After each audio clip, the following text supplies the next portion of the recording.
I love it. We are live. Are we live, Okay. Mel? I don't know because I'm being distracted. Yes, we are live. We are doing things.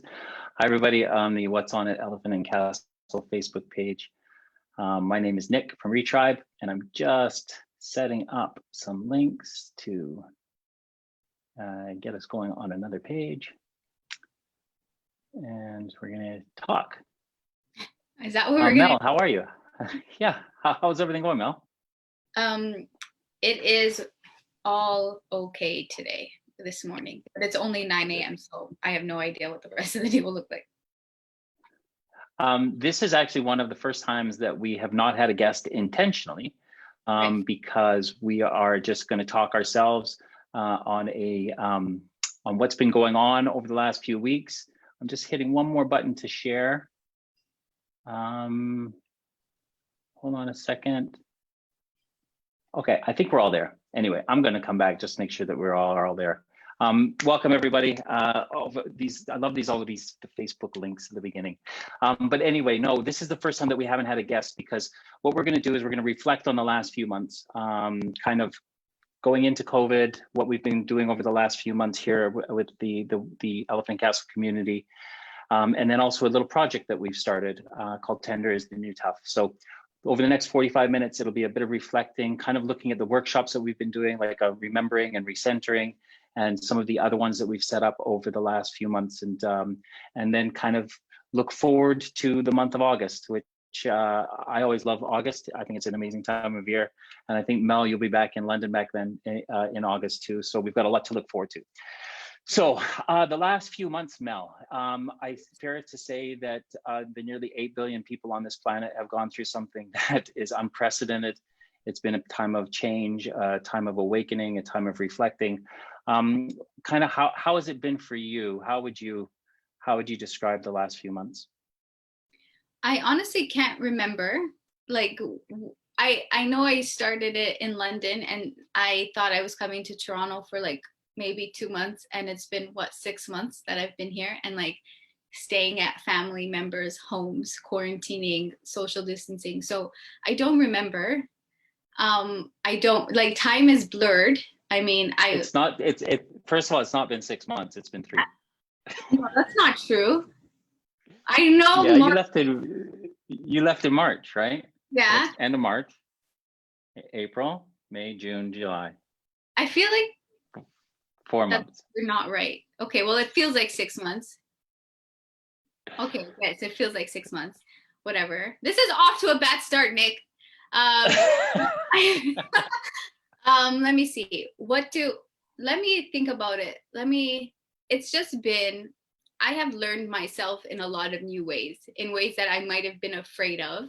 I'm like coming to meet myself in different ways. I've come to meet myself in different ways, ways that I've been resisting, unsure of, and not believing, which is more like, hey, I can do this. I can be a facilitator. I can be offer therapeutic practices in different ways. I can own that I am, an energy worker, and that's okay. And I don't have to like shy away from it.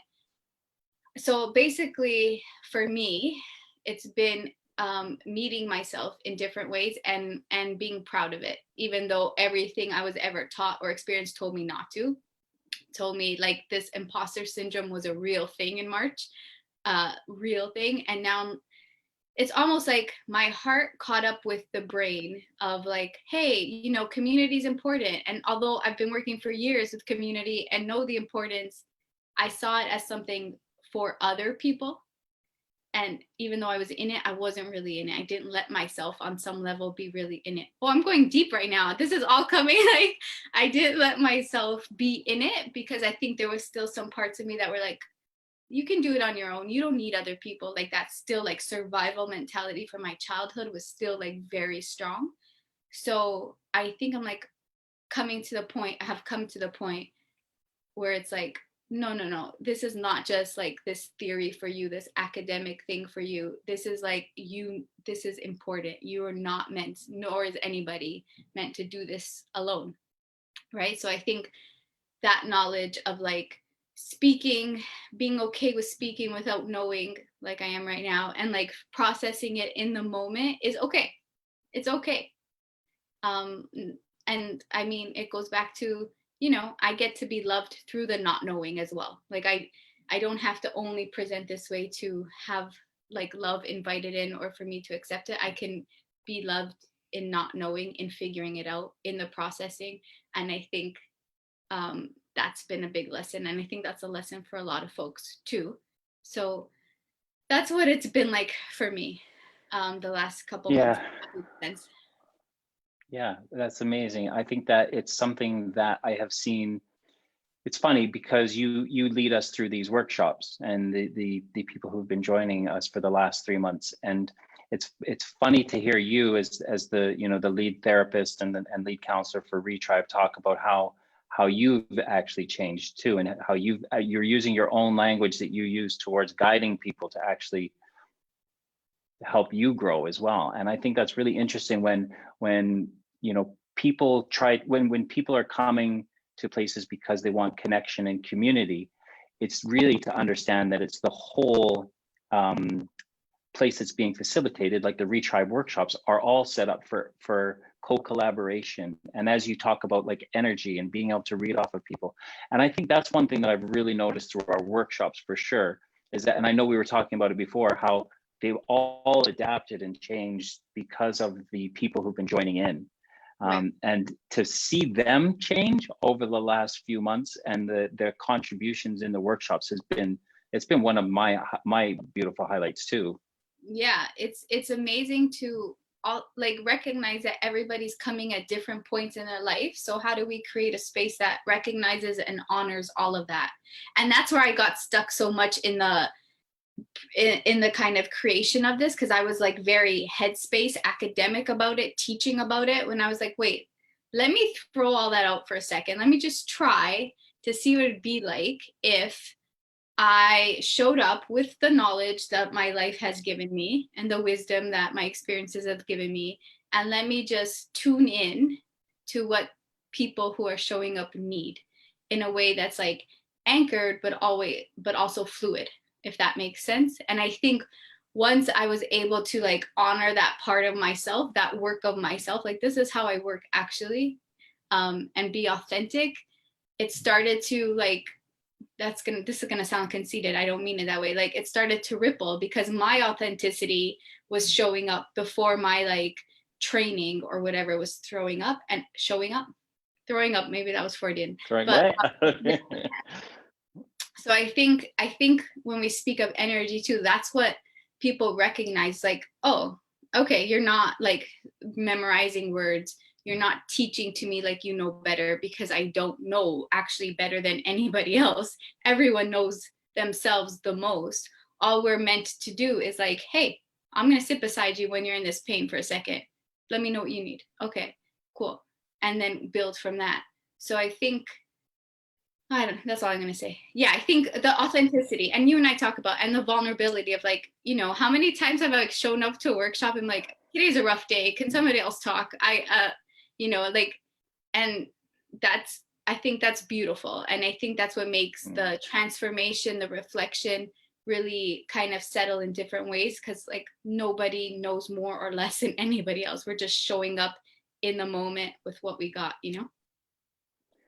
Well, you remember the last workshop that we did and what happened to me, and we could talk about vulnerability in a little bit. I don't remember, Nick. Why don't you tell in detail? I Let's talk about I will talk about kind of how the last few months have worked for me in terms of, the last our workshop series in July was remembering and recentering, and it was because we were coming out of, the topic was developed because we were coming out of lockdown. And what I was feeling was that when lockdown, first of all, when we went into lockdown, I was really scared. We've got a startup, we're finding our feet, we're building something, and I was I was in a lot of fear. And my fear brings me back to my 28-year-old self, where living in London on the outside, it looked like I had all of this stuff, right? The partner, the car, the flat, Savile Row suits and all. I had all this stuff. So my fear, but I didn't. you know, like I was still a scared child back then, you know, and that's just over 20 years ago. So when I was coming into this lockdown, I always think back to my old self, thinking that, oh, I had all this stuff. So I always come to it in a place of self-pity and regret and remorse. And whenever I go, that's my default position when I'm in fear, is looking back to the past. And this 3 months and being in these workshops and talking to these amazing people that we've talked to, like, you know, Stephen and Shola and Dr. Jervis and Dan and Lati and you know, the others that we've spoken to, are just to see everybody kind of in this moment of change, of flux, of, like you say, fluidity and movement. And you know, through knowing me, is that for me to say that I'm proud of myself is not something that I would do lightly, because I always look back to the things that I've lost and the pain and the regret of the past. But over this time, I've been able to really reflect on the things that we are doing, and that time in those first 3 weeks of lockdown were, wow, I was loving it. I was like, oh, we are locked down. We have to take advantage of this 1 hour workout a day. And I was going into nature and I was hugging trees and I was like really loving this time. I was appreciative of all the things that I normally take advantage of. And I was doing a 30-day meditation challenge, and I even started a 30-day yoga challenge, but that didn't end up. I only did 14 days of that.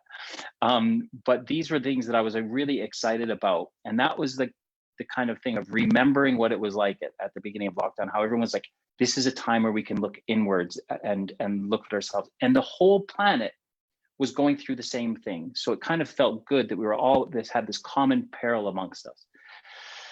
And then, you know, people obviously with being locked down, going further and further and on, you know, the patient starts to run thin, and then we start to go out of lockdown, and then the fear comes back into, oh, I've got to be the front of the queue again. You know, right. The patience and the love and the tolerance and the kindness kind of disappears. But luckily for you and me, and what we've done and how we've grown and keeping us accountable, and with the tribes that we've created, is that we've been able to kind of remember back to there and always be able to have these recentering tools and strategies that you give us. And that's got me now into a place where I can go, do you know what? I'm really proud of what's happened. And at 49 years old, I can say, you know, for the first time in my life, you know, that I feel proud to be the man that I am. Which was something that didn't happen pre-COVID. So that's kind of where I am right now, and then if you want to know what happened at that workshop, I just cried. You know, I was in a safe space with some people who I trust, and these emotions came out of me that were just grateful and happy and joyous, but just tears streamed down my face. And in the last few years, like, I suppose crying hasn't been a thing that I've been really used to, but it was just so beautiful. So, and that I think I told you why. I was just feeling really grateful. And that's kind of what this remembering and recentering over the last few months has been able to give me. Yeah. That's good. But hey, you ask a question now. I don't have a question. I think it's interesting. A couple of things, I guess. Number one, you're proud. So I'm going to ask you, what exactly are you proud of about yourself? Like specifically, because I've heard you use the words before in your life, oh, I failed at this. And I was like, I would challenge you a bit. Like, why is that a failure? Like, why isn't that just part of the learning, part of the discovery? Like, why is that your language of failure so harsh and so not like aligned with how I see experiences and things? But so I want to know, what exactly are you proud of about yourself? That's a deep question too, but here we go. I think that this is going to lead nicely into Tender's the New Tough, I feel. But what I feel proud of is my ability to see a truer sense of the world, a truer sense of myself, a truer sense of authenticity and loyalty, and those kind of things, truth. So whereas before, I think this is why I would call it failure, is that like, or the things that I'd done in the past failures, because there were certain expectations that were put on me as a youth growing up. And they were to have certain things and obtain certain things by certain points in your life, from marriage to, owning houses, to running businesses, to earning a certain amount of money, to having families and kids. And these are the expectations that were put on me, like I say, from a young boy, in the culture that I grew up in Western Canada, to to moving here when I was 18 years old. And again, it's these things. So once you kind of, and that's the thing, is why I used to call it failure, was that once you obtain it and lose it, what is it? And that's what I equated failure. It was to having something and losing something. Or at least that's what I thought I was doing, rather than as what it was just an evolution of life, and just certain decisions that I made, which were incorrect decisions. They were decisions that were driven by fear, and they turned out to be detrimental in many ways, where I would have called them failure. But now, and this is the thing that I'm proud of, is that I can use those experiences to not call them failures, but just things that I've learned, experiences. They're things in my life that are stories, but they're not who I am. And I can use those to be able to help people, to identify with other people who may feel those same fears. And then we've created this platform. Wait. Pause. But what exactly are you proud of about yourself? So we know that you have this process of like transformation, reflection, awareness, but what about you specifically in your offering people are you proud of? And you're offering to yourself, I'm going to say. I'm proud of the fact that I can look in the mirror and say that I like myself. There we go. So yeah. Okay. And even like I love what I've become. I love the fact that I've become a man that I'm proud of, right? So now I'm going to ask you another question. What can you say 3 things about yourself that you like, that maybe the 28-year-old you would have been like, oh, what is wrong with that person? What's happening for that person? What are some things you actually like about yourself? Oh, I like the fact that I'm quite empathic and caring. I like to care for people. I like the fact that I strive for what the word humility, and being a humble person. And I like the fact that I have been in the past, been taught things in the past that I can use now, like being like what I would like to say, being a gentleman, and being a gentleman. And I'm proud of the fact that I'm a gentleman, and I can behave in a way where people around me feel safe. So those 3 things. Are those 3 things? I think so. Okay. I think I don't want to make this a therapeutic session, but I have so many questions. They always do, yeah. It always ends up being like kind of not therapeutic, just deep, right? Like just a little bit below the surface. I wanted to ask, oh my goodness, I forgot my question. It was something around, oh, darn. I'm going to say darn, even though I've never said darn in my life. Okay, I forgot my question. Here we go. It's okay. I'm sure it will come back. Oh, what I was going to reflect something, actually. I was going to reflect that for me, watching you in the time we've known each other is what you're saying is like, you always show up for yourself, and even when you don't want to. And I think that's been a lesson that we've tried to bring into our spaces of, community, is how can we show up for ourselves while showing up for others. I think that's like the biggest for me right now, is like, how can I show up for myself in all these different ways, in all these different unlearnings and reteachings, and like just generally not knowing. So I think I appreciate watching you through these 15,000 lifetimes, or like maybe 8 months of like really just not knowing and being okay with not recognizing your fear. I think is something that you do well. You're like, I'm afraid right now, and this is why I made that choice, and here we go. So that's like such a powerful, beautiful thing to have, is to know where that feeling is coming from. And usually it is fear, but cushioned in lots of different ways, right? So that's all I want to say, is you do show up for yourself. And I think that's a quality that's worth kind of respecting and liking about yourself, which I appreciate in you anyways.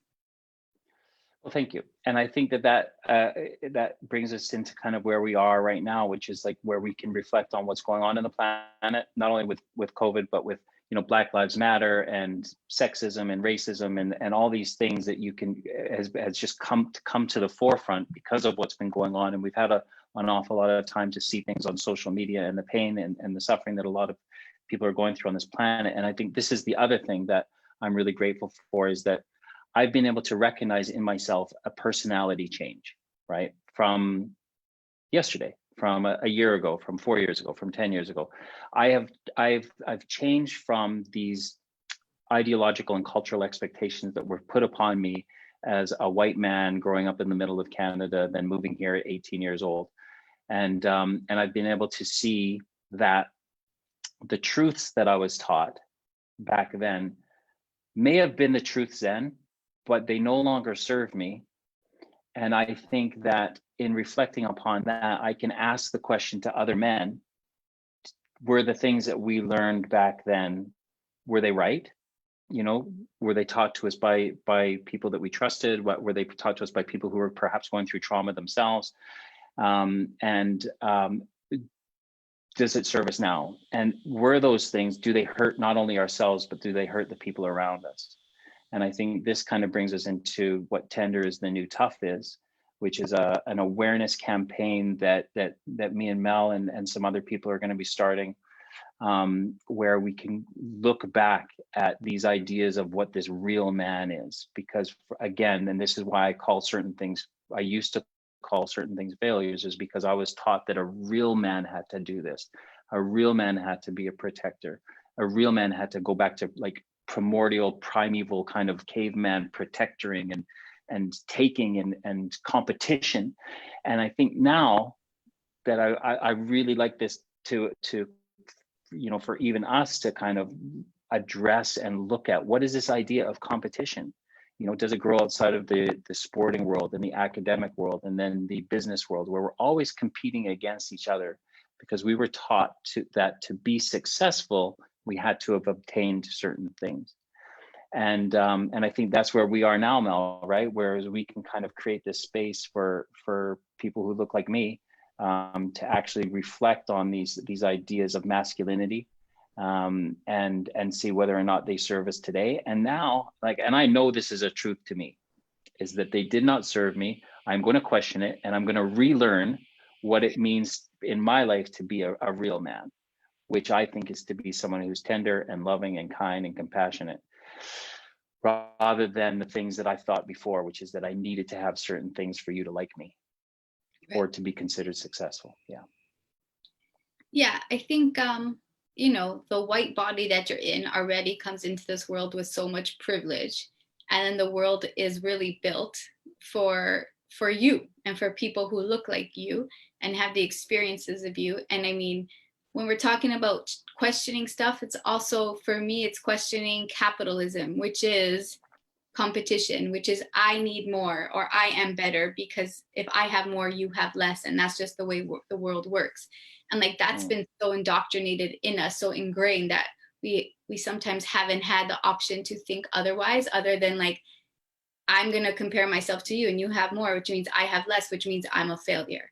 But really what's happening is that the systems have been specifically, consciously designed to keep this separation, right?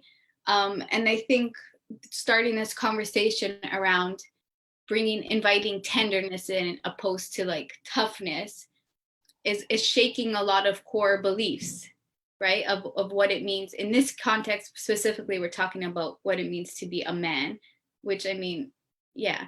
So, but it's it's just so weird too. Like, who cares? Just don't be an asshole. Just anyway, this is where I am. Leap. But like, there is so much recognizing the environments we grew up with and the impacts that those environments had on us. And I think you mentioned your personality change, and I think sometimes it's so also important to remember, sometimes what we see as our personality is just actually a product of our trauma, is our like survival instincts kicking in. So maybe our personality is not our personality. Maybe our personality has been a survival mechanism that we needed to get quick in, like right from the beginning, right? In order to survive. So I think that's such an important piece too. And so in particular, to your experience of being like an athlete and in the locker rooms, and we've heard this when Trump got elected and nominated, like this locker room talk for me, maybe now, and being like also like a recipient of the toxic locker room talk lots of the times. I'm going to ask you a question. What's been your experience of this locker room talk, as however comfortably you want to say? Like, tell us what it's like to be inside that locker room and to feel something's not right, but that's the narrative, so I'm going to have to go with it, even though it's going to hurt my sister or my daughter or my lover or whoever. Like, what's that like? Talk about that environment. I think first of all, it comes with a code, and that was something that I actually posted about like a month ago, about what codes did we live by or that we were brought up with that no longer serve us. And that code is one of secrecy, right? We don't talk about what happens, what is said in the locker room. And it's same thing, Melissa, with you can see what's happening with police forces, right? People protecting people that shouldn't be protected. And that's what locker room talk is that people talk about infidelity, people talk about, a lot of it has to do with their behavior around women. And I did the same thing, and I spoke that language, and it's very hateful and hurtful and sexist and powerful and aggressive.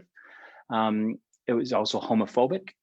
The slurs that were used are just not, to call somebody by a derogatory homophobic slur, was to use to degrade people.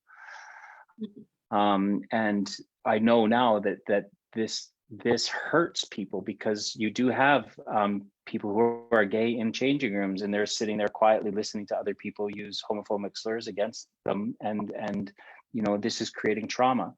So the whole locker room talk, I do believe it is changing. But for me, for sure, 25 years ago, not nice places to be, and it didn't, and that's the thing, is that I guarantee a lot of people in those rooms felt very, very uncomfortable. But because of this thing of like, I can't say anything, and I can't stand up for the person that they're talking about, because they're going to pick on me, and they're going to call me a derogatory name. So that was my experience in changing rooms, and I can talk about that now too, because I about my friend who talks about catcalling on the streets, men catcalling women, and we think as men, we think that it's harmless banter, right? To talk like this either in changing rooms or on the streets, but normally it's a group of men who are talking a certain way towards people, and it's scary. So what I do know is that we are creating environments of fear, where we are actually scaring people on the streets, and that just isn't fair. And these are the learnings that I would like to be able to let guys know through experience, is that we are creating unsafe spaces for people who deserve to be in safe spaces. Yeah, I mean, yeah. I think like even deeper when you're talking, I'm just thinking about like this idea of identity and the shame of hearing somebody speak the way we internalize. By we, I can mean women, people who identify in any kind of community that's not like looks like you. The shame, we internalize this shame in the sense of not being enough or being too much of something. And what happens through this language is that we start disconnecting from ourselves, and we start pushing away from the space here, the heart, the soul, the spirit, whatever you want it, ourselves, be able to fit molds that keep us like not really being seen. So then maybe we won't be targeted, maybe we won't be made fun of. And so so like if that happens enough and enough and enough, which it does, we just become disembodied, we become disconnected. And so that creates its own trauma. So you have people walking around talking like a good game and thinking it's there's no impact, but the impact is so deeply rooted to our sense of self, that it becomes our personality to be quiet, to be ashamed, to be, you know, reserved, when it's not. It's just our protective mode. Anyway, that was just my thought when you were talking. I'm going to ask you something. Oh, wait, what were you going to say? I was going to say, I feel like we could talk a whole 45 minutes just on catcalling, because it's something that, but I know, but let's move on, because this is just a general kind of chat. No, I know. But yeah. You were with me in London when it happened to me, and like my first instinct was to go and fight this group of guys in a car, and like that again is my survival mode. Is like I'm gonna go fight you now. But also at the same time, even though that's my instinct, I know it's not wise for me to take on 4 guys, even though I have maybe some training to help me do that. But even that thing where I can't just, even if I'm with, like, how tall are you, whatever, there's still like the entitlement for other men driving by to look at me and say whatever those people said to me, which was like shit. But anyway, the entitlement for me is like, come on, really? Come on, man. Yeah. Sorry, go on. And I agree. And this is why I think that this is a time now for men who look like me and talk like me and around my age or whatever, to go to now be at that point where we can call other men out for that, because this isn't going to change unless it changes from within. You know, like we have a world where we need to protect people that don't need to be protected, or that shouldn't have to be protected. So that means men calling out each other, you know, where we say, that's not cool, dude. You know, you whistling at those, it's not cool. Everyone sits at, you know, Mel, I see it all the time going through Soho. There'll be a group of men sitting on a corner, you know, whistling at girls walking by. And it's just like, you know, and I'm now like making a conscious decision to say, guys, you've scared that girl, you know, and they're like, what? That girl, if you didn't see her face because you were like whistling at the back of her, but like her face was fearful, and it's not a nice. And I have a lot of friends who have come to me and said, you know, men are pigs, and why do men do this? And all I can say is I'm sorry, you know. And then also the men that I work with in with Tender is the New Tough, as it's growing, is to say that this isn't the behavior of what a man needs to be today. And whether it served people in the past as cheeky chappies or whatever, you know, we live in 2020. The world is changing. The world is waking up. We don't need to be like, and I get it. People can argue it comes from, you know, primeval instinct to mate or to conquer or whatever, all that kind of stuff. It's just not needed today. And I think that's the idea, is that men can call each other out and say, guys, that isn't proper. It's not cool. So do you have any like fears, or what are your concerns or resistance or around calling out men? Maybe because I know the way you and I work, it feels more like a calling in, like call in this circle, call in this tribe, call in these people to talk about what's happening. And I know for you to go up to other men on the street and be like, that's not cool, you can't do that. Are you worried, or do you even care, or are you accepting it that there will be some like resistance, say that's not true, or that's not my fault, or I'm just doing me, or whatever? Are you thinking about possible like repercussions of this? For sure. I mean, because there's, you know, it's pretty violent out there, and a lot of these groups of men would be just happy to smash a bottle over your head or something like that. So like, it's something that you have to gauge. But this is why I think that if it starts in these smaller groups that we're working with, it disseminates to eventually a guy in that group being able to say, guys, this isn't cool. You know, like I've been talking to this guy and stuff, and then it becomes all of a sudden not cool to do that. And that's where we need to change the thing. Is like, you know, by me going and confronting some men, it might be, I'll definitely gauge it, but it'll be like, guys, you scared that girl, you know, and they're like, what? And I think you see it in a couple of people. They're like, oh, I didn't really know that I scared them, but then it's just all bravado and stuff. But that's why this is going to be a campaign that needs to be a lot of awareness and education and learning new ways to be tender, which is like what I consider being a gentleman nowadays, which is like, you know, and Mel, like you have to work at it. You have to work at watching your gaze, because I know, you know, every woman I know who commutes to London, into London on buses and tubes and train, most of them will say it's a scary experience. And but then even the majority of them would say, but we're used to it. Yeah. So it's just no big deal. I'm used to it. I mean, I'm just used to the staring and stuff.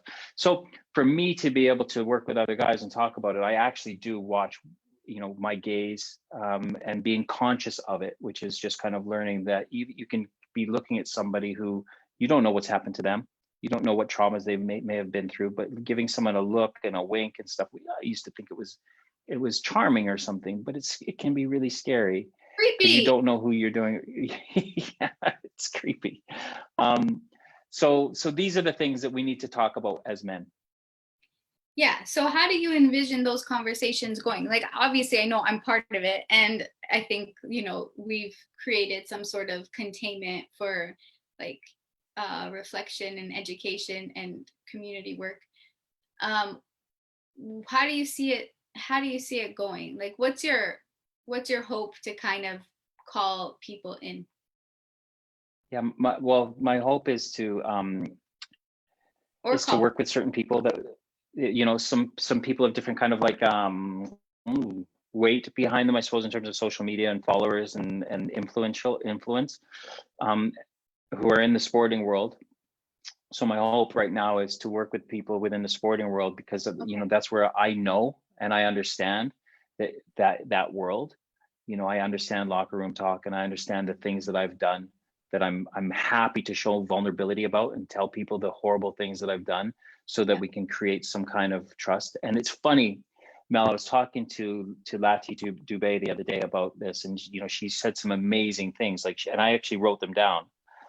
But she said things like reclaiming masculinity through vulnerability, and I really like that. And then she said, when you are vulnerable, you understand power. And I was like, wow, because this is what this is about, is power, right? We think that we're being powerful by catcalling or by conquering or by this, by that, when that's, you know, let's change that. And let's create a space where we can be vulnerable and open and honest to other men, and then reclaim masculinity that way.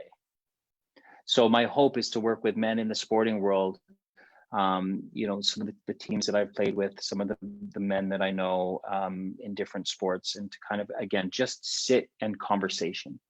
And I think that in that conversation where I can say, I'm guilty of the Me Too. I've committed acts that were, you know, the Me Too movement. I've objectified, I've done other things, I've been unfaithful. You know, I've done these things that I can say, I saw the hurt in that person, and I saw how it hurt them. And what do we want to do? You know, do we want to create pain and hurt, or do we want to like fix it, make amends for the things that we've done? And then, you know, the words that you use is like, what do you need from me to be safe? And I think that if that can be a conversation that men can have with their partners and their sisters and their mothers, then we're on to something. Then we're on to actually changing. Because if we listen and do, you know, the suggestions, then I think that's where change will happen. And also, I mean, showing up again, like, for yourself. It requires whatever athletes, whatever you're going, what environment you're going to, is there needs to be a want behind it. So for you to go in and talk to people, and for them to not be in that place to recognize that maybe something needs change, is just nothing. So it is also a big ask for somebody to say, are you going to, you know, it's almost courageous to step into unknown territory where you might find out things about yourself or learn things about yourself that you like not wanted to know, and not for any like other reason, and not for any other reason other than you just were never invited to reflect in this way before. So I think with this courage and vulnerability that's kind of being asked is a deep one, because for me, I mean, I don't, for me, that's what power is, and not power in the way that we are meant to see power as money, success, partners, lovers, whatever. It's like power in the ability to release yourself from any attachment of your sense of self, of to just fully be yourself. Like, to power almost means relinquishing any power, right? Or any need for power. That's actually what feels true, right? To be like, actually, I don't know this, so I'm going to learn. Maybe I'll learn something, maybe I won't, but to show up the curiosity, right? That requires a bit of bravery and a bit of vulnerability.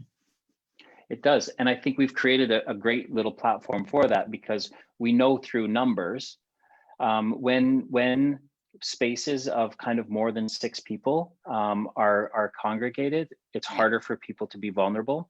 Yeah. So that's what Tender is the new Tough will do, which is we'll create like a space for, 3 to 6 men to be able to talk about things that they've learned, things that have happened to them, things that they're scared of, and admitting those fears and that vulnerability. Like you say, I think, Mel, by giving up this notion of power will be the most powerful thing that men can do. Right. Which is to go, what are we grabbing onto? What do we need to, what is this power struggle? What is this competition? Can I just let go? And can I just be guided into a place of like, how are things today? And how can I create a safe space for the people around me that I love? And that's where we'll try to get to, I think, is again, creating these small little tribes of men to be able to talk in an honest way about their fears. And it's funny because I always mention this now. The guy, the movie hero star that everyone sees as the comeback man, the toughest of the toughest on the planet. Whenever you ask questions about like Hollywood movies and heroes, it's always like comes up as Rocky, right? So that's just Stallone and Rocky as being like the ultimate man, because he always conquers and he's always. But you notice something, Mel, and I've said this to you before, but anyone listening, you notice every time that Rocky confronts his biggest nemesis, he cries, right? He tells Adrian, I'm scared, Right. and he cries. And I think that in that, why do we all accept that? Why do we all weep with Rocky? But why can we not cry? Why do we have to, why do we have to go there and be like, oh, I'm not going to cry. I'm not going to show vulnerability. I'm tough. I'm not scared. I'm not scared. But yet, and I know it's Rocky's fictional, but it's also not, and I think that when in my life, when I have changed the most and when I've progressed the most, it's when I've been very vulnerable. And I've just gone, I don't know, I'm scared. I've done something really bad, and I'm lucky because I have a process that has enabled that change. And that's something that we do with Retribe and the workshops that you lead. So it's very, very exciting time. We're coming up to a couple minutes now till we have to check off, but I think that the last few months have been amazing for me, Mel. I think that, I think Retribe has gone from strength to strength. I love the Elephant and Castle community and what we're doing there. I hope everybody there, please follow us, get in touch with us. I will put links to Tender is the New Tough so you can have a look. And this is something too, it's co-creation. So in these early stages, people can jump on board and give us their thoughts, and we can co-create this space together for change. Yeah, it just doesn't have to be our voice. It shouldn't be our voice. It'd be useless if it was just our voice. So the more the better, because all our experiences are adding to this experience, to this kind of being. So yeah. I feel like I want to say so many things about Rocky and that, but I'm not, because maybe, but yes, I get what's the one thing you would say about Rocky? Oh, that's not fair. That's hard. I don't know. I can't say that. He was like such a role model in my life. Like the idea of like this physical strength, but also this like emotional strength to not be strong all the time. Like that mental toughness is like, mental toughness can be giving yourself permission to cry, right? And like the vulnerability is actually this idea of whatever mental strength or whatever.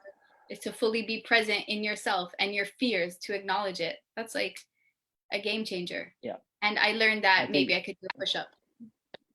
Yeah. I want to do a push-up. I think that I love what we're creating. I love the idea of creating a safe space for men to be vulnerable, so that we can cry if we need to cry. We can need to, I'm scared of this, I'm scared of this, and then we can come up with solutions on how to, you know, because ultimately what it's been is a journey of self awareness, right? Knowing who I am so that I can be the best man to my brothers and sisters. And by that I mean humanity, the people who I come in contact with. And Also, that's what that's the sorry, that? like, no, I was just gonna talk about Adrian, because who is the superhero in that movie? It's Adrian. Who are we kidding? But anyway, no need to interrupt. Okay, so that's 45 minutes, everybody. Just an awesome few months. We're really looking forward to August. The workshop starts this Thursday, and that is going to be widening our circle, which is just a fancy way that Mel has for a check-in. So come Ruth. Worked really hard on that. Yeah, it's just it's a check-in, but it's also, that's where we kind of come up with ideas on how the next 3 workshops are going to go, and the things that we can kind of learn together. I've really enjoyed the last few months. I'm really looking forward to August and September. I know whatever's going to happen, we'll be able to come to you guys with solutions and more incredible guests too. We've had some amazing guests. So we're really grateful for everyone who's come on here and talked to you all. So thank you for joining us. Mel, thank you. What are you doing for the rest of the day? Work. Okay. I'm just gonna say that. Oh, we've got another call right after this. So Okay. Thanks everybody for joining us. See you Thursday at 2 p.m. for our workshop, and we'll see you then. Thanks everybody. Bye-bye. Bye.